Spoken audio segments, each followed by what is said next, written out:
11 తారీఖు నాడు కేక్ చేసిన మోహన్ రెడ్డి మీద.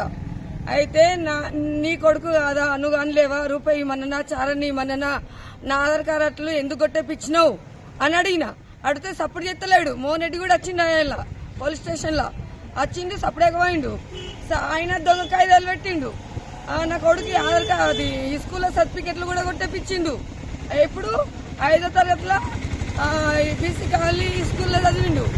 ఆడికెళ్ళి చాలని కట్టుకొని అంగన్వాడీ మేడం లేదా, అంగన్వాడీ మేడం దగ్గరికి పోయి ఫస్ట్ నాకు సర్టిఫికెట్ ఇచ్చింది జాయిన్ చేసినప్పుడు. మళ్ళీ ఆయనకు దొంగ సర్టిఫికెట్ ఇస్తే ఈ ఆఫీస్లో కొట్టేపించిండు. శివరాంలో పెట్టిండు. ఓడ శివరాముడు తోలుకరావాలంటున్నా నేను.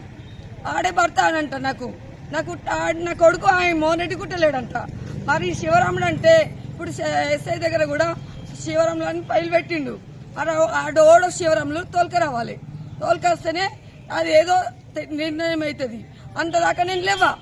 నాకు ఏదన్నా ఒక నిర్ణయం కావాలి. ఆధార్ కార్డులు కావాలి. నాకు ఆధార్ కార్డులు కొట్టేపించిండు. ఇంతకుముందు కేసు చేస్తే అది బుదిగరిచి మారిండేమని చెప్పి అప్పుడు కేసు కొట్టేపించిన. మళ్ళీ ఇప్పుడు టీవీ టార్చర్ పెడుతుండు. నేనేం దీన్ని బతకాలి, నేను ఎట్లా బతకాలి, నా పిల్లగాడు ఎట్లా బతకాలి చెప్పు. చదువు కూడా చదువుకుంటలే నా కొడుకు. నాకు నాన్న కావాలి మమ్మీ అంటుండు. నాకు నాన్న ఎవడొస్తూ పెట్టమంటుండు.